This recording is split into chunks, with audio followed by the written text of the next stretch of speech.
BNP নেতৃত্বের প্রতি আমার কনফিডেন্স নেই। একজন লোক যে সদ্য বিএনপিতে যোগদান করেছে, গত 6-7 বছর যোগদান করেছে, বিএনপির রাজনীতিতে এতই বন্দা নেতৃত্ব হয়ে গেল যে তাকে একটা রাস্তায় মানে একজন নেতা জনযোগ্য থাকুক, বাইরে থেকে এনে তাকে রাজনীতি উপদেষ্টা বানাতে হবে। তাহলে সে কার রাজনীতি করবে? সে কি কোটা বিরোধী রাজনীতি করবে? নতুন ব্যক্তি রাজনীতিতে আসতে পারবে না। নতুন বিরোধী আসুক, কিন্তু পুরনোদের অবস্থান কোথায় নিয়ে যাবে? জামাত যা বিশ্বাস করে দেশের মানুষ তা বিশ্বাস করে না।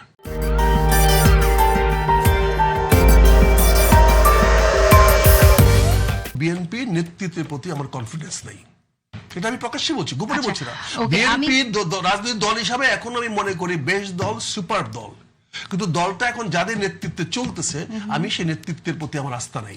আপনার আস্থা নেই নাকি আপনি এক জায়গায় বলেছেন জামাত আশ্রয় দিয়েছে, যদি না দিত রাস্তায় পড়ে থাকতে হতো, এই ধরনের কথা, নাকি আপনি কি কোনো কারণে আশ্রয় দেয়নি বলে আপনি জামাতকে ভালো বলছেন? আমি এই বাড়িতে থাকবো না, আমি আরেক বাড়িতে যাবো, সে বাড়িতে আশ্রয় না দেবে কোথায় থাকবো? আজ এটাকে আমি তো এখানে থাকবো না সিদ্ধান্ত আগে হয়েছে, আমি তো বলি না কেউ আশ্রয় দেয় না বলে আমি এখানে আসছি। আমি তো ওই দলে থাকবো না এটা পরিষ্কার করে বলেছি, এবং বলেছি তো আমি তো আদর্শগত কোনো সংঘাত দিয়ে বলি না, আমি বলছি এই নেতৃত্বের অধীনে আমি থাকবো না, এটা আমি পরিষ্কার করে বলছি। এখন আজকে বলছি, আজকে এখনো বিএনপি নেতার সামনে বলছি, যেটা আমার বিএনপির সঙ্গে আদর্শগত কোনো আমার সংঘাত নয়। আমার সংঘাত হলো দলীয় নেতার, এই নেতার অধীনে আমি থাকতে পারবো না। আজকে যেমন দেখেন বিএনপির মানে মাননীয় প্রধানমন্ত্রীর রাজনৈতিক হয় একজন লোক যে সদ্য বিএনপিতে যোগদান করেছে, গত 6-7 বছর যোগদান করেছে, বিএনপির রাজনীতিতে এতই বন্দা নেতৃত্ব হয়ে গেল যে তাকে একটা রাস্তায় মানে একজন নেতা জনযোগ্য থাকুক, বাইরে থেকে এনে তাকে রাজনীতি উপদেষ্টা বানাতে হবে। তাহলে সে কার রাজনীতি করবে? সে কি কোটা বিরোধী রাজনীতি করবে? নতুন ব্যক্তি রাজনীতিতে আসতে পারবে না। নতুন বিরোধী আসুক, কিন্তু পুরনোদের অবস্থান কোথায় নিয়ে যাবে? কাজে সেই জন্য আমি ওই জায়গাটা ছেড়ে দিয়ে চলে সেই জন্য তো পুরনোদের আপনি আমাকে প্রশ্নটা করেছেন, উত্তরটা তো আমার মতো করে নেবেন। ধন্যবাদ আপনাকে। কাজে আমি সেই প্রশ্ন করেছেন বলে আমি শুনতে চাই রাজনীতিবিদরা যদি, আমি যে কথাটা এখানে আসলে শুনলাম মেজর অফ আখতারুজ্জামান, তিনি বললেন যে এটা রাজনৈতিক কারণে এতদিন ধরে তিনি জামাত ইসলামকে যুদ্ধ অপরাধী, রাজাকার এটা বলেছেন। প্রতিপক্ষকে এটা বলতেই হয়। আমরা তো আসলে এই রাজনীতিটা প্রত্যাশা করি না, কিন্তু তারপরও আমরা শুনছি যে এটা, আপনার মন্তব্য শুনতে চাই আসলে। আমি রাজনীতিবিদ হিসেবে উনি মনে করছেন যে এই জায়গাটা আর উনি থাকবেন না, উনি এই আদর্শটা মধ্যে থাকবেন না, আরেকটি আদর্শ বা আরেকটা দলে যাবেন। এ নিয়ে বিতর্কের কি আছে?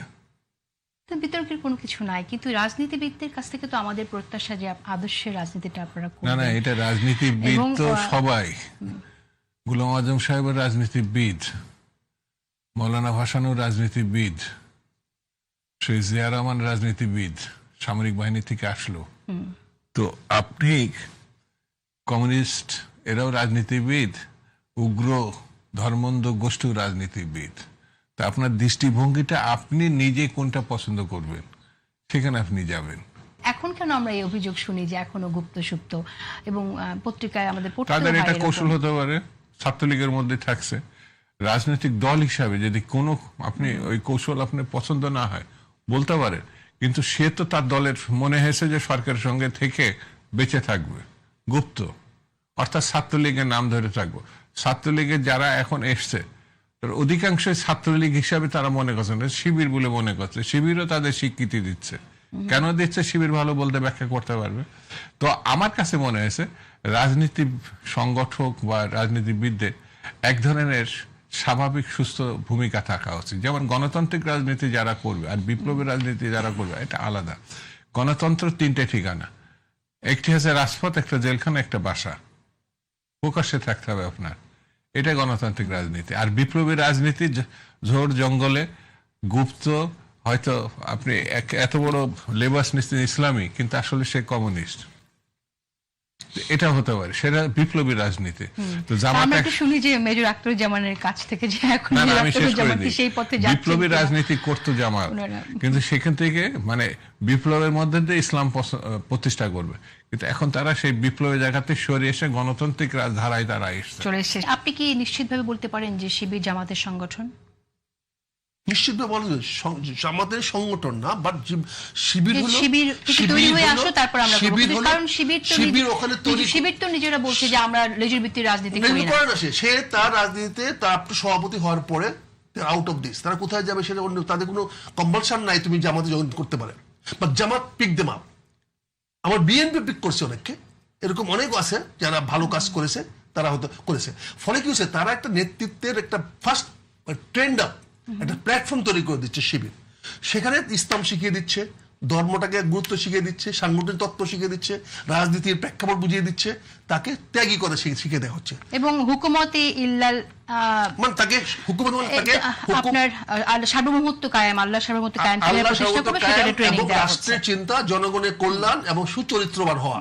এবং আল্লাহ যে চারটা দিয়েছে ইসলামের মানে জাতি মানে ইসলামিক নেতা, একটা হলো ইসলাম মানে নামাজ কায়েম করতে হবে, জাকাত দিতে হবে, 3 নম্বর সৎ কাজ করতে হবে, 4 নম্বর অসৎ কাজে বাধা দিতে হবে। এই চারটা জিনিস শিবির করে দিচ্ছে। করে দেওয়ার পরে বলছেন যে শরিয়া আইন কায়েম করতে হবে না, কিন্তু না আমি আসছি সেই জায়গায় সে কোথায় যাবে তার ব্যাপার। এখন জামাত ইসলাম তাদেরকে সহজে নিয়ে নিচ্ছে, অন্য কেউ নিচ্ছে না। আমি তো মনে করি শিবির থেকে আরো অনেকদিন নেওয়া উচিত, নিচ্ছে। আমি আমার ব্যক্তিগত বলছেন, যেহেতু আমার পক্ষে আমার শিবিরের সার্টিফিকেট নিয়ে এসে জামাত করা সম্ভব হবে না, কিন্তু তাই বলে আমি জামাত করতে পারবো না, জামাতে এরকম কিছু নাই। জামাতের হিন্দু লোকও আসতে পারে, তারও সংবিধানে আছে, খ্রিস্টানও আসতে পারে, কিন্তু নেতৃত্ব যেতে পারে যে খ্রিস্টান সেও এসে আল্লাহ সার্বভৌমত্ব কায়েম করার জন্য যদি সে রাজি হওয়ার সুযোগ আছে। আচ্ছা, ওকে, এটা তার ইচ্ছা, ওকে, তার ইচ্ছা দিন। কিন্তু এখন আমি জামাত নেতা যে বলছেন যে তারা আসলে গণতান্ত্রিক রাজনৈতিক আদর্শে বিশ্বাস করেন এবং গণতন্ত্র কায়েম করতে চান, সেটাতে বলছি যে এখানে ট্রেন করে পড়ে আসার পরে তারা তার গঠনতন্ত্রে কি বলছে, আমরা বলছে মুক্তিযুদ্ধের মাধ্যমে বাংলাদেশ প্রতিষ্ঠিত হয়েছে, ফলে জনগণের ইচ্ছার প্রতিফলন আমরা ঘটাবো। তারা তো নির্বাচনে গিয়েছে, তারা তো নির্বাচন বয়কট করে নাই। আমরা আগে ক্যাডার ভিত্তিক ভাসানী নিয়ে দেখেছি কি, কমিউনিস্ট পার্টি দেখেছি কি, তারা একের পর নির্বাচন বয়কট করে গেছে, তারা নির্বাচনে বিশ্বাস করে নাই। তারা বলছে ভোটের বাক্সে লাথি মারো, বাংলাদেশ স্বাধীন করো, স্বাধীন বাংলা প্রতিষ্ঠা করো, এই ধরনের স্লোগান তারা দিয়েছে। নির্বাচনে যেদিন বিজয়ী হবে সেদিন আসলে তাদের পার্টির যে আদর্শ সেটা কায়েম করবে। বা আপনি শরিয়া আইন যদি নাই বলেন, তাহলে সার্বভৌমত্ব কায়েম করা, আল্লাহ সার্বভৌমত্ব কায়েম করার জন্য যেভাবে ইসলামিক আইন বলে আসছে, সেই জনগণ যদি ভোট তাকে দেয় তখন করবে, তখন ন্যাচারালি তখনই করবে না, কেমন কি করে করবে? কারণ জনগণ যদি তাকে আস্থায় আসে, বাংলাদেশ মুসলিম প্রধান রাষ্ট্র, আমরা মুসলিম রাষ্ট্র বলছি না, মুসলিম প্রধান রাষ্ট্র। এখানে 91 ভাগ মুসলমান। এখানে মুসলমানদের ইচ্ছা প্রতিফলিত হইলে অন্যের তো বাধা দেওয়ার কিছু নাই। তাদের কথা তো এদেশের জনগণ বিশ্বাস করেনি, যে কারণে তো জামাত ইসলাম প্রতিষ্ঠার পরে ক্ষমতায় যেতে পারেনি। বিশ্বাস করলে, ভালোবাসা থাকলে, হৃদ্যতা থাকলে তাদের প্রতি ভোট দিবে তো মানুষ। পাকিস্তান উপস্থিত শূন্য প্রায়। জামাত যা বিশ্বাস করে দেশের মানুষ তা বিশ্বাস করে না, কারণ এই জায়গাটায় জামাতের বিশ্বাসটা অস্বচ্ছ বলে তারা মনে করে। এটা আমার রাজনৈতিক দৃষ্টিভঙ্গি থেকে আমি বলছি। জামাত কাডার ব্যক্তি, জামাতের নির্দিষ্ট কিছু মানুষ আছে, কর্মী আছে, তারা তাদের মানে ভুল শুদ্ধ সেই জায়গাটাই তারা যাবে, ডাকলেই যাবে, ভোট দিতে বললে দিবে। কিন্তু জনগণের ভোট যতক্ষণ পর্যন্ত কোনো দল, জামাত না, তখন না পায়, তখন পর্যন্ত তার সরকার গঠনের সুযোগ কম থাকে না বলতে গেলে। জামাতে ইসলাম দলের সঙ্গে একটি মানে সম্পর্ক থাকলো, তাদের ইসলাম তাদের মতো করে, যেটা আবার দেশের বিরোধী অংশ পাকিস্তানও মানে নাই, বাংলাদেশও মানে নাই বলে কথা। যেমন ওই যে পাকিস্তান বিশ্বাস করে নাই, আবার তখন তাদের স্লোগান পাকিস্তান ছিল, পাকিস্তান না পাকিস্তান। আর এই 71-এ আবার তারা বাংলাদেশের বিশ্বাস করে নাই, সব দল বিশ্বাস করলো, জামাত ইসলাম করে। এটা এই দুটো বড় কারণ দিয়েছে যে পিপুলস যেদিকে যায় ঠিক তার উল্টো দিকে যায় আছে জামাতের সিদ্ধান্ত, বড় বড় ঘটনা। তো সেই কারণে আমার কাছে মনে হয়েছে বাংলাদেশের রাজনীতিতে এই 55 বছরের ইতিহাসে যেভাবে আমি ব্যাখ্যা করি না কেন, জামাত দলগতভাবে সঠিক সিদ্ধান্ত সঠিক সময়ে তারা কখনো নিতে পারেনি বলে আমার ধারণা। বাংলাদেশের ইতিহাসে প্রথম মনে হয় কোন মাননীয় প্রধানমন্ত্রী এত কম ব্যবধান ভোটে জয়লাভ করেছে। সেখানে তার চ্যালেঞ্জ দাঁড়িয়েছিল জামাত ইসলামী। ফলে জামাত এখন নতুন করে তার গণতান্ত্রিক চিন্তা করছে, এখন সে ক্যাডার রাজনীতিতে আর বিশ্বাস করে না, এবং সেও জানে তার ঐতিহাসিক ভুলগুলো সে ভালো করে জানে। ফলে সে এখন কি করেছে, সে বাংলাদেশের প্রতি আনুগত্য প্রকাশ করেছে, সে বর্তমান সরকারের প্রতি আনুগত্য প্রকাশ করেছে, সে বর্তমান সংসদকে কার্যকর করার জন্য জনগণের সামনে প্রকাশ করেছে। সে দেখেন এখন গেঞ্জি পরে পানিতে নেমে যাচ্ছে, গেঞ্জি পরে নেমে যাচ্ছে, বিএনপি নামতে পারে না। কাজে এই জামাত এখন জনগণের প্রতি চিন্তা করছে, আল্লাহর পথে জনগণকে নিয়ে যাবে এবং আল্লাহর শাসন কঠিন কিছু না। একটু শেষ প্রশ্ন একদম 10 সেকেন্ডে যদি দিতে পারেন, আপনি কি নিশ্চিত যে আপনি আপনার শেষ জীবনের শেষ সময় পর্যন্ত জামাত ইসলামের রাজনীতি করবেন? ইনশাআল্লাহ, আল্লাহ যদি আমাকে রক্ষা করে। আমি জামাত ইসলাম যোগদান করেছি।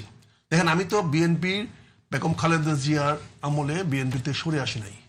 আমি তো বলছি বিএনপির এই নেতৃত্বের সঙ্গে আমি থাকতে পারবো না, কারণ এই নেতৃত্বে বিভিন্ন ব্যাপার দ্বিমত হবে, দ্বিমত হলে আমি বিপদে পড়তে পারি, আমি সেখানে চলে আসছি। আচ্ছা, আমার মনে হয় যে আমরা বুঝতে পেরেছি একেবারে সময় তো বেশি নাই, এখানে চাওয়া পাওয়ার কিছু নাই। আল্লাহ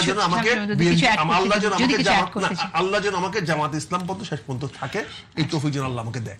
আমি যখন আপনাকে ফ্লোর দিব, আপনি আমার এই কথার উত্তর ঠিক দিবেন। আছে, ঠিক আছে। এই অনুষ্ঠান কিভাবে চলবে